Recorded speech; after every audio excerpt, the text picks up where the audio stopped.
Bienvenidos al canal. Hoy vamos a viajar en el tiempo para descubrir la historia de uno de los dispositivos más icónicos del mundo del audio, los reproductores de cintas de cassette. Un aparato que transformó la manera en que escuchábamos música, que permitió que la cultura popular se expandiera en pequeños rectángulos de plástico y que dio a millones de personas la posibilidad de llevar su música favorita a todas partes. Pero para entender cómo surgió este pequeño objeto, tenemos que remontarnos varias décadas atrás, cuando la tecnología de grabación era muy distinta a la que conocemos hoy. En los años 50 y principios de los 60, la grabación de audio estaba dominada por cintas de carrete abierto. Eran enormes, delicadas, poco prácticas y requerían equipos grandes y costosos. Solo profesionales o aficionados muy dedicados podían usarlas. Sin embargo, ya existía un deseo creciente en encontrar una forma de grabar y reproducir sonido que fuera más accesible, más compacta y más sencilla. Ese deseo se intensificó a medida que la música se convertía en un elemento esencial de la vida cotidiana. A principios de los años 60, Philips empezó a trabajar en un formato completamente nuevo, con el objetivo de crear un sistema de grabación y reproducción pequeño, fácil de usar y económico. En 1963, presentó el Compact Cassette. Este cartucho de plástico con cinta magnética protegida en su interior marcó el comienzo de una revolución. El cassette era ligero, resistente y práctico. Aunque la calidad inicial no era la mejor, la facilidad para duplicarlos y usarlos compensaba ese detalle. Philips liberó la licencia del formato, permitiendo que todo fabricante pudiera producirlo libremente, acelerando su difusión global. Los primeros reproductores eran relativamente grandes y se usaban mucho para dictado, educación y grabaciones de voz. Poco a poco, comenzaron a incluirse en hogares y oficinas. Aunque aún no se consideraban un medio audiófilo, ya mostraban el potencial de lo que vendría. Durante la segunda mitad de los 60 y principios de los 70, los fabricantes mejoraron la tecnología en cabezales de mejor calidad, mecanismos más precisos y funciones automáticas. Surgieron los boomboxes, radiograbadoras que integraban radio, altavoces y casetera. Estos aparatos se convertirían en símbolos culturales, particularmente en entornos urbanos. A medida que el cassette se popularizaba, la industria musical comenzó a lanzar álbumes en este formato. La posibilidad de crear mixtapes se volvió una expresión personal muy extendida. Copiar canciones de la radio, grabar compilaciones y personalizar cassettes se convirtió en una práctica común, marcando una nueva forma de consumir música. En 1979 ocurrió un cambio monumental. Sony lanzó el Walkman. Este reproductor totalmente portátil transformó la experiencia musical, permitiendo caminar, viajar o ejercitarse escuchando un soundtrack personal.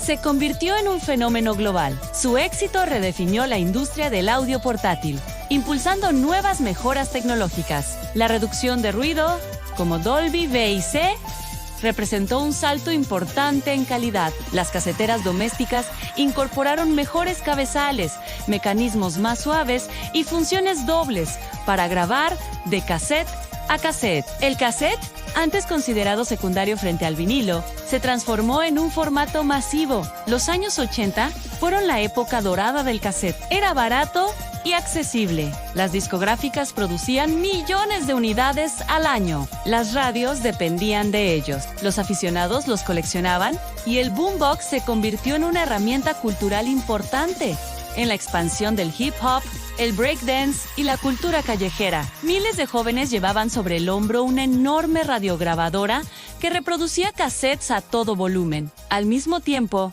los reproductores de cassette para automóvil se volvieron fundamentales. Ofrecían la posibilidad de llevar música propia en carretera, algo muy significativo en una época en la que la música disponible dependía de lo que sonara en la radio. Los mixtapes creados para viajes se volvieron parte de la vida cotidiana y de muchos recuerdos personales. A finales de los 80 y principios de los 90, el CD apareció como competidor principal, con mejor calidad, sin desgaste y con acceso directo a las pistas.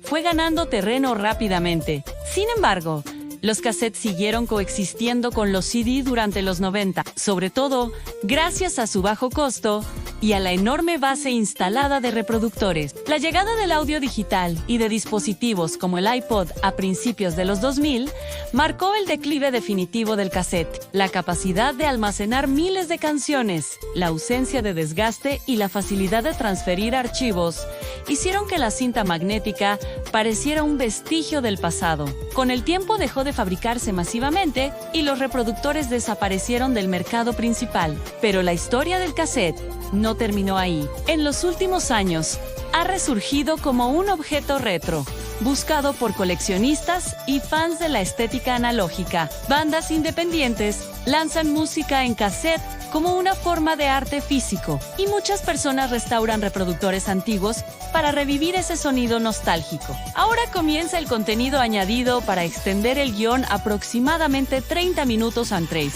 A medida que profundizamos más en esta historia, vale la pena detenernos en el aspecto técnico de los reproductores de cassette. Entender cómo funciona el mecanismo nos ayuda a apreciar la complejidad que se escondía dentro de esas pequeñas cajas portátiles. En su interior, los reproductores contenían una serie de engranajes, poleas, rodillos y cabezales que trabajaban en conjunto para mover la cinta a una velocidad constante. Esta velocidad, normalmente de 476 100 por segundo, debía mantenerse de forma precisa para evitar que el sonido se distorsionara. Una de las partes clave del sistema era el cabezal magnético, encargado de leer las variaciones de magnetización grabadas en la cinta. Cuando la cinta pasaba por él, su campo magnético fluctuaba y generaba corrientes eléctricas extremadamente pequeñas, que luego eran amplificadas para convertirse en sonido audible. La precisión de estos cabezales fue mejorando con los años, permitiendo que el cassette alcanzara calidades sorprendentemente buenas en sus mejores versiones. Otro elemento importante era el motor. Los primeros reproductores utilizaban motores no regulados que provocaban variaciones de velocidad, conocidas como wow y flutter. Estas oscilaciones afectaban la calidad del audio. Con el paso del tiempo, los fabricantes comenzaron a implementar motores de corriente continua con control electrónico, estabilizando la velocidad y reduciendo las variaciones. Esto fue crucial para que los cassettes se convirtieran en un formato apto para la música. También existían diferencias entre los tipos de cinta magnética ferric oxide, tipo 1, chromium dioxide tipo 2, metal tipo intravenoso. Cada una ofrecía distintas características de grabación y reproducción. Las cintas metálicas, por ejemplo, permitían registrar altas frecuencias con mayor fidelidad, lo que hacía que los cassettes alcanzaran niveles de calidad impresionantes en la década de los 80 Y90, especialmente con reproductores de gama alta. Y hablando de gama alta, muchos reproductores y grabadoras se convirtieron en piezas de ingeniería admirables. Marcas como Nakamichi, Tech o Pioneer diseñaron modelos capaces de producir grabaciones que rivalizaban con el vinilo. Un ejemplo famoso es el Nakamichi Dragon, célebre por su sistema de alineación automática del cabezal y su calidad de reproducción excepcional. Estos equipos, hoy buscados por coleccionistas, representaban la cima de la tecnología analógica de cassette. Otro capítulo fascinante es el impacto cultural del cassette en regiones donde otros formatos no lograron prosperar. En muchos países en desarrollo, el cassette se convirtió en el principal medio de distribución musical, debido a su bajo costo y facilidad de duplicación. En lugares donde las discográficas no tenían presencia fuerte, las copias informales permitieron la difusión de géneros locales y sonidos regionales que quizá jamás habrían llegado al público. Gran parte de la música popular en Medio Oriente, Asia y Latinoamérica tuvo al cassette como vehículo de expansión. El cassette también jugó un papel crucial en movimientos sociales. Durante la Guerra Fría, por ejemplo, cintas de cassette se utilizaron para difundir discursos, música prohibida o información censurada. Eran fáciles de esconder, de copiar y de distribuir clandestinamente. Esta disidencia magnética permitió que ideas y canciones viajaran donde las autoridades no querían que llegaran. En el ámbito personal, el cassette se convirtió en un símbolo de creatividad y afecto. Hacer un mixtape para alguien requería tiempo, dedicación y gusto musical. Era un acto artesanal al seleccionar canciones, organizarlas, grabarlas en orden, escribir etiquetas a mano y decorar la caja. Muchas personas consideran estas cintas como recuerdos profundamente emotivos, pequeños objetos cargados de significado. En cuanto al diseño industrial, los reproductores de cassette atravesaron transformaciones constantes. Los primeros eran grandes y metálicos. Luego vinieron modelos más ligeros de plástico. En los 80 surgieron diseños coloridos, deportivos y futuristas. Algunos Walkmans tenían ecualizadores externos. Otros tenían radios integradas, botones de avance rápido súper compactos, tapas transparentes y hasta mecanismos automáticos de volteo, conocidos como auto reverse, que permitían escuchar a ambos lados sin sacar la cinta. También existieron reproductores para usos específicos, caseteras para periodistas, grabadoras escolares, microcassettes para dictado, reproductores resistentes al agua, caseteras para autos con funciones de búsqueda de pista mediante detección de silencios, e incluso reproductores de lujo para audiófilos fabricados con aleaciones especiales. Durante los 90, los reproductores adquirieron funciones mixtas, combinando cassette y CD en el mismo equipo. Este fue uno de los últimos intentos por mantener viva la tecnología en un mundo que se volcaba hacia lo digital. Pero incluso en esa etapa, el cassette seguía siendo útil era fácil de grabar, ideal para practicar idiomas, para periodistas, para músicos que hacían demos caseros y para quienes simplemente disfrutaban del ritual de poner una cinta. La evolución del cassette también dejó huella en el arte gráfico. Las cajas de cassette se convirtieron en lienzos en miniatura para diseñadores, ilustradores y tipógrafos. Muchas portadas icónicas de la historia de la música fueron adaptadas al pequeño rectángulo transparente que todos conocemos. Las ediciones especiales, cassettes de colores, cintas con carcasas ahumadas o transparentes, agregaban un atractivo visual adicional. Y aunque la tecnología digital superó por completo a la cinta en términos prácticos, el cassette tiene algo que lo digital no puede replicar en su fisicalidad. La forma en que la cinta gira, el sonido característico del mecanismo, el clic al presionar play, el desgaste natural, todos esos elementos construyen una experiencia táctil y sensorial única. Para los nostálgicos, escuchar un cassette es algo más que oír música. Es revivir emociones, recuperar rutinas y reconstruir memorias. El resurgimiento actual, aunque pequeño, es significativo. Muchas bandas usan cassettes como productos de edición limitada.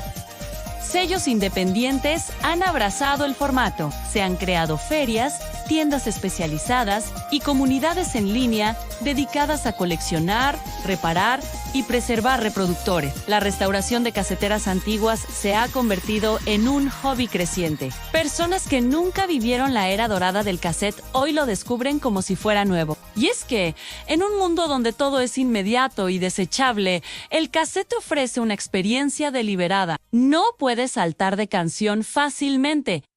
Tienes que escuchar. La música fluye sin interrupción. Esto convierte la escucha en un acto más consciente, más íntimo. Finalmente, vale la pena reflexionar sobre el legado del cassette, su influencia en la cultura pop, en la tecnología portátil y en la industria musical moderna.